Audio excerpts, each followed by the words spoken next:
Berenice. Dicebant mihi sodales, si sepulchrum amicae visitarem, coras meas aliquantulum fore levatas. Ibn Zayat. Misery is manifold. The wretchedness of earth is multiform. Overreaching the wide horizon as the rainbow, its hues are as various as the hues of that arch, as distinct, too, yet as intimately blended. Overreaching the wide horizon as the rainbow, how is it that from beauty I have derived a type of unloveliness, from the covenant of peace a simile of sorrow? But as, in ethics, evil is a consequence of good, so in fact out of joy is sorrow born. Either the memory of past bliss is the anguish of today, or the agonies which are have their origin in the ecstasies which might have been. My baptismal name is Egaeus. That of my family I will not mention. Yet there are no towers in the land more time-honored than my gloomy, gray, hereditary halls. Our line has been called a race of visionaries, and in many striking particulars, in the character of the family mansion, in the frescoes of the chief saloon, in the tapestries of the dormitories, in the chiseling of some buttresses in the armory, but more especially in the gallery of antique paintings, in the fashion of the library chamber, and lastly, in the very peculiar nature of the library's contents, there is more than sufficient evidence to warrant the belief.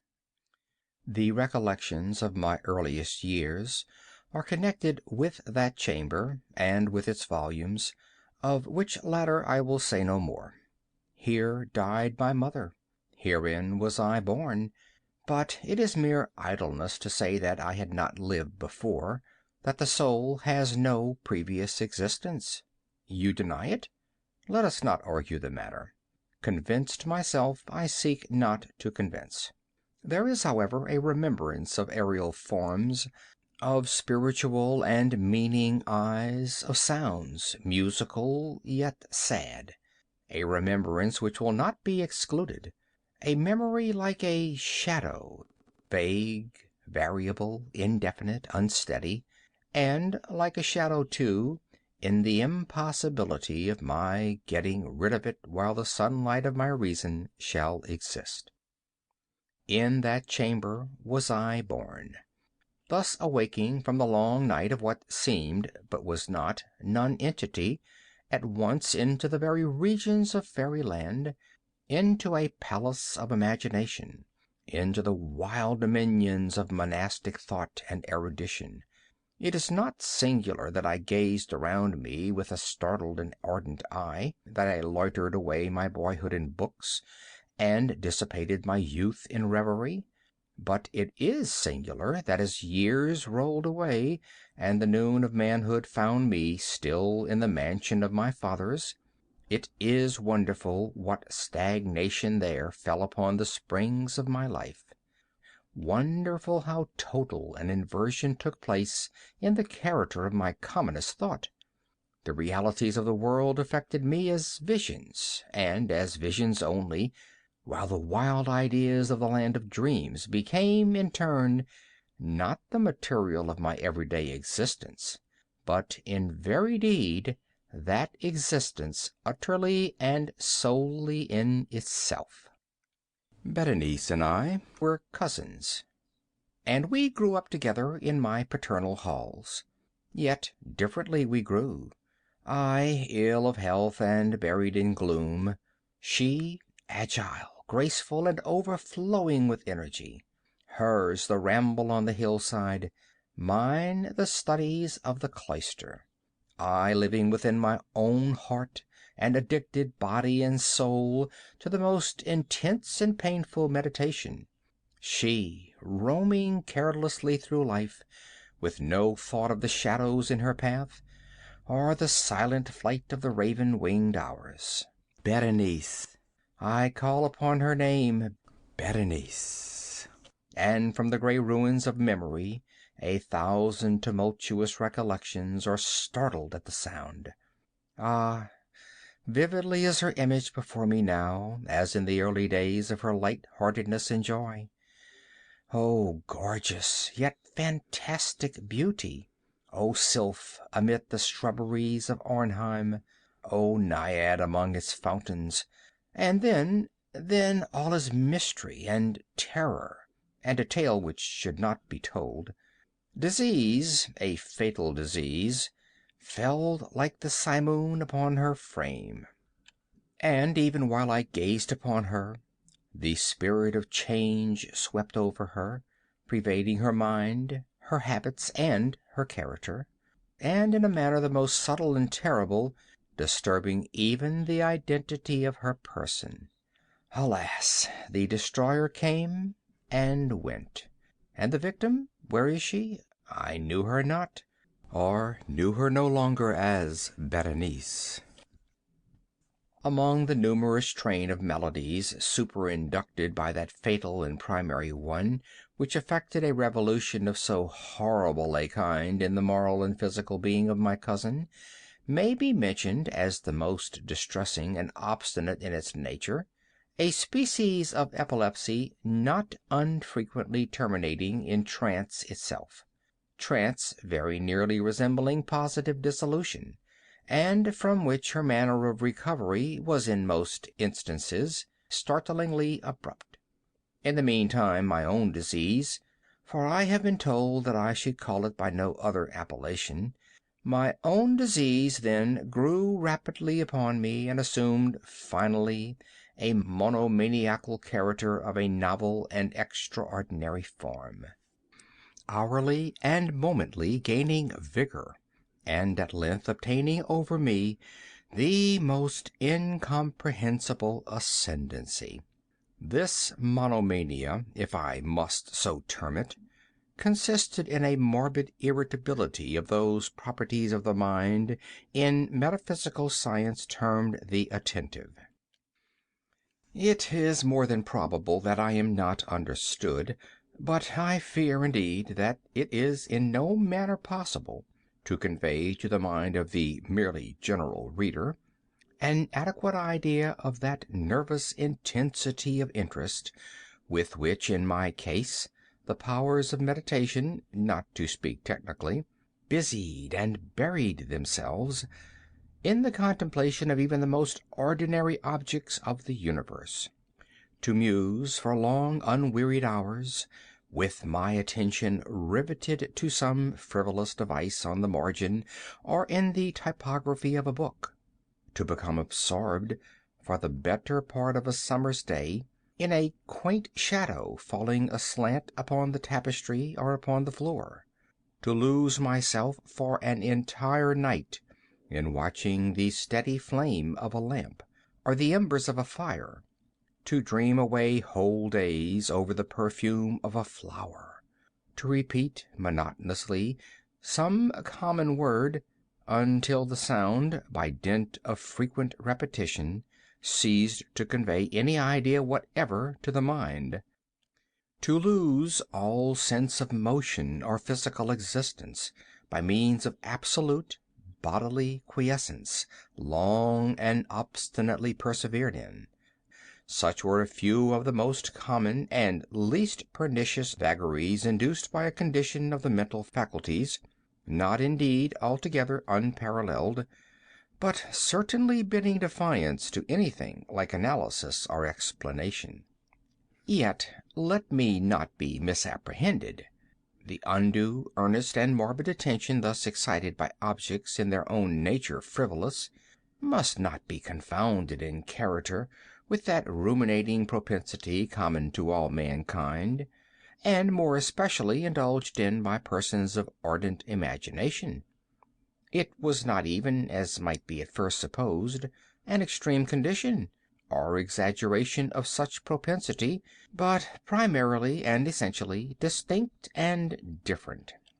In the one instance the dreamer or enthusiast, being interested by an object usually not frivolous, imperceptibly loses sight of this object in a wilderness of deductions and suggestions issuing therefrom, until at the conclusion of a daydream, often replete with luxury, he finds the incitamentum or first cause of his musings entirely vanished and forgotten.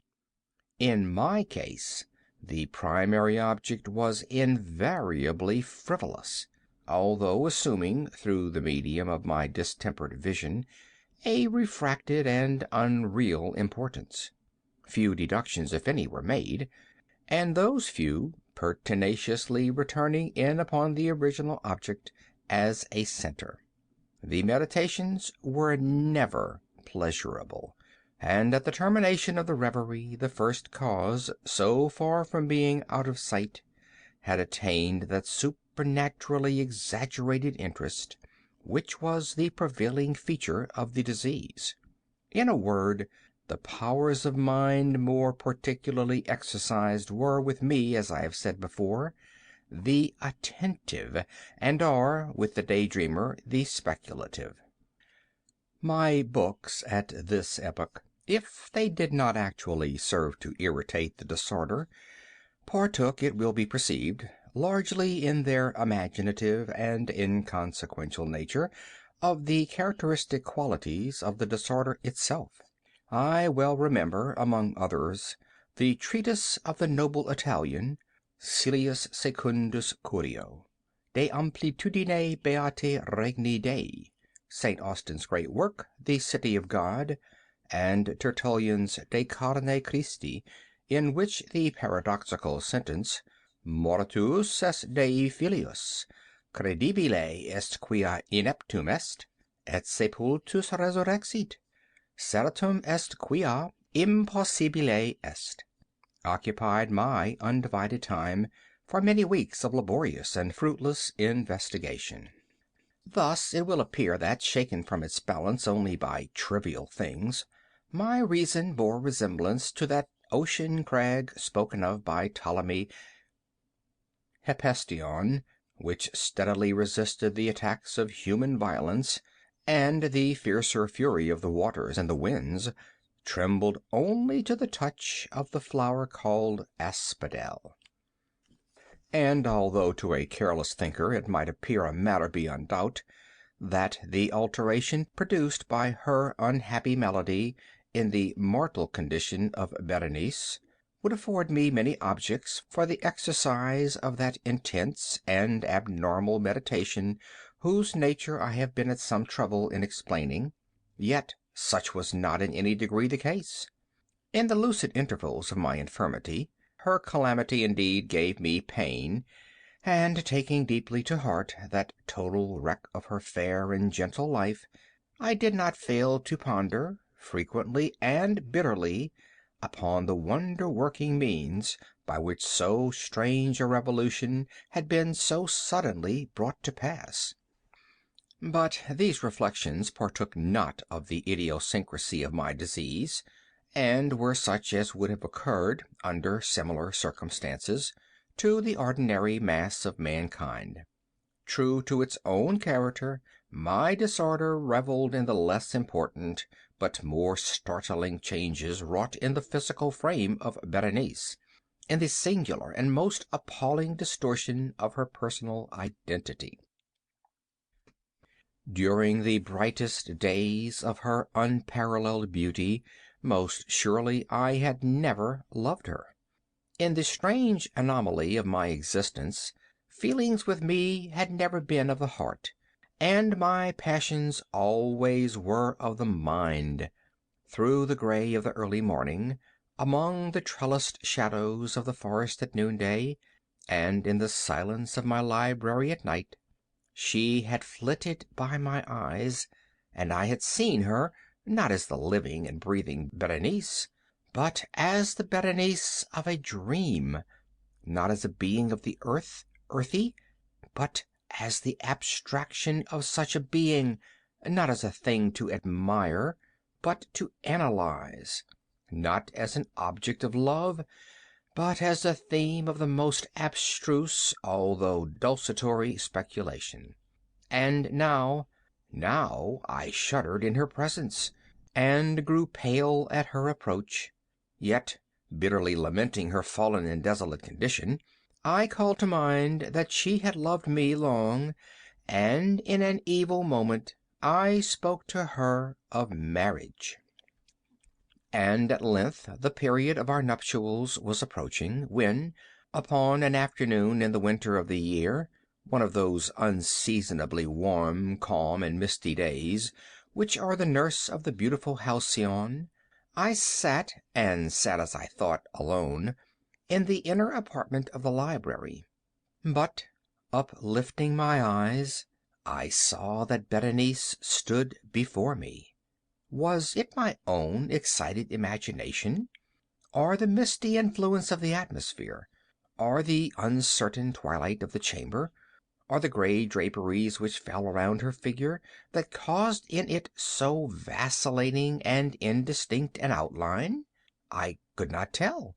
She spoke no word, and I, not for worlds would I have uttered a syllable. An icy chill ran through my frame. A sense of insufferable anxiety oppressed me.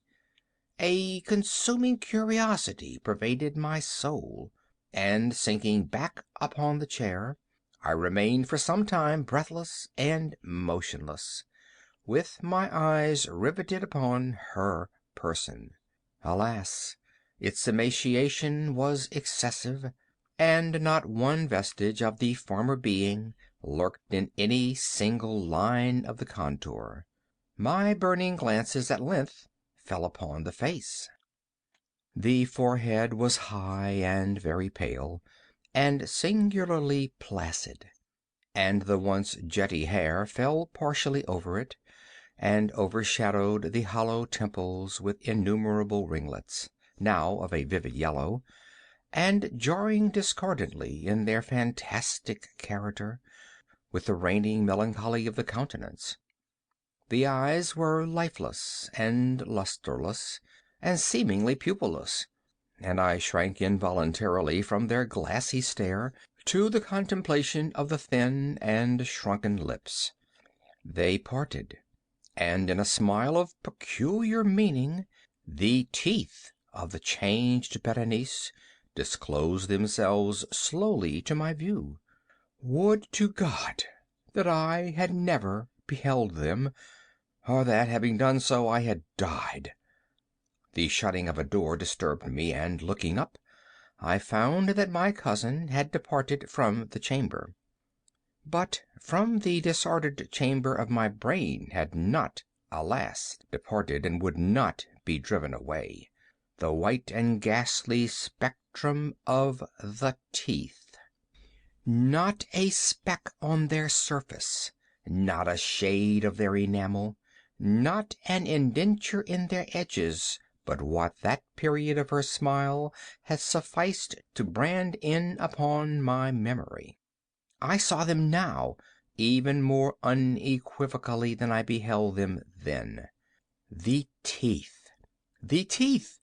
They were here, and there, and everywhere, and visibly and palpably before me, long, narrow, and excessively white, with the pale lips writhing about them, as in the very moment of their first terrible development. Then came the full fury of my monomania, and I struggled in vain against its strange and irresistible influence. In the multiplied objects of the external world I had no thoughts but for the teeth. For these I longed with a frenzied desire. All other matters and all different interests became absorbed in their single contemplation. They alone were present to the mental eye, and they, in their sole individuality, became the essence of my mental life. I held them in every light, I turned them in every attitude, I surveyed their characteristics, I dwelt upon their peculiarities, I pondered upon their conformation, I mused upon the alteration in their nature, I shuddered as I assigned to them in imagination a sensitive and sentient power, and even when unassisted by the lips, a capability of moral expression.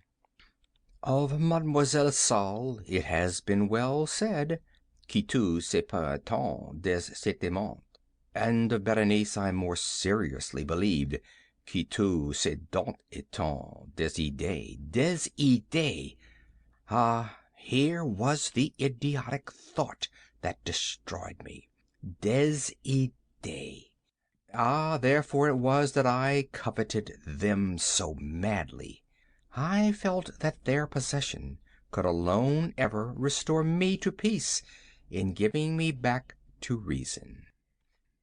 And the evening closed in upon me thus, and then the darkness came, and tarried, and went, and the day again dawned, and the mists of a second night were now gathering around, and still I sat motionless in that solitary room, and still I sat buried in meditation, and still the phantasma of the teeth maintained its terrible ascendancy, as with the most vivid, hideous distinctness it floated about amid the changing lights and shadows of the chamber.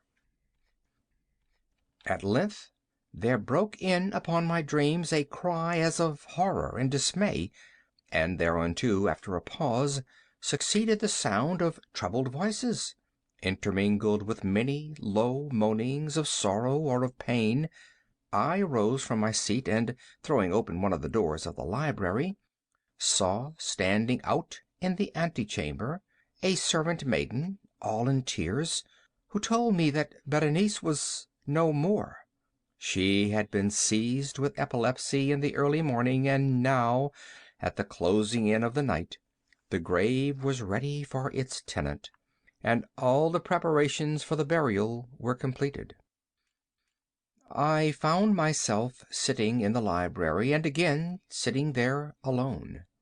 It seemed that I had newly awakened from a confused and exciting dream. I knew that it was now midnight, and I was well aware that since the setting of the sun Berenice had been interred. But of that dreary period which intervened I had no positive, at least no definite comprehension. Yet its memory was replete with horror. Horror more horrible from being vague, and terror more terrible from ambiguity. It was a fearful page in the record of my existence, written all over with dim and hideous and unintelligible recollections. I strived to decipher them, but in vain, while ever and anon, like the spirit of a departed sound, the shrill and piercing shriek of a female voice seemed to be ringing in my ears. I had done a deed. What was it? I asked myself the question aloud, and the whispering echoes of the chamber answered me, what was it?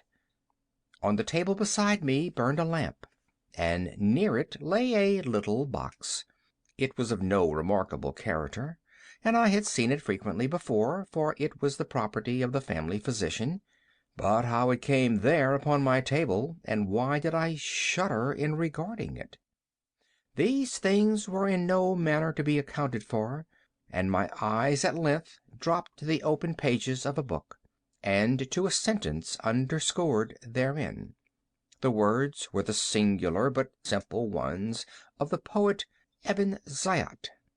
Dicebant mihi sodales, si sepulcrum amicae visitarem, curas meas aliquantulum fore levatas.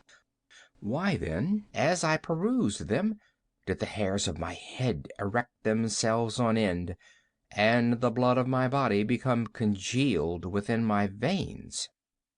There came a light tap at the library door, and, pale as the tenant of a tomb, a menial entered upon tiptoe. His looks were wild with terror, and he spoke to me in a voice tremulous, husky, and very low. What said he? Some broken sentences I heard. He told of a wild cry disturbing the silence of the night, of the gathering together of the household, of a search in the direction of the sound, and then his tones grew thrillingly distinct as he whispered me of a violated grave, of a disfigured body enshrouded, yet still breathing, still palpitating, still alive. He pointed to garments. They were muddy and clotted with gore. I spoke not, and he took me gently by the hand.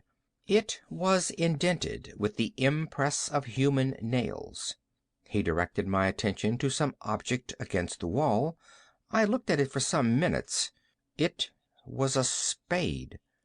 With a shriek, I bounded to the table and grasped the box that lay upon it, but I could not force it open, and in my tremor it slipped from my hands and fell heavily and burst into pieces, and from it, with a rattling sound, there rolled out some instruments of dental surgery, intermingled with 32 small, white, and ivory-looking substances that were scattered to and fro about the floor. End of Berenice. End of 6 Creepy Stories by Edgar Allan Poe.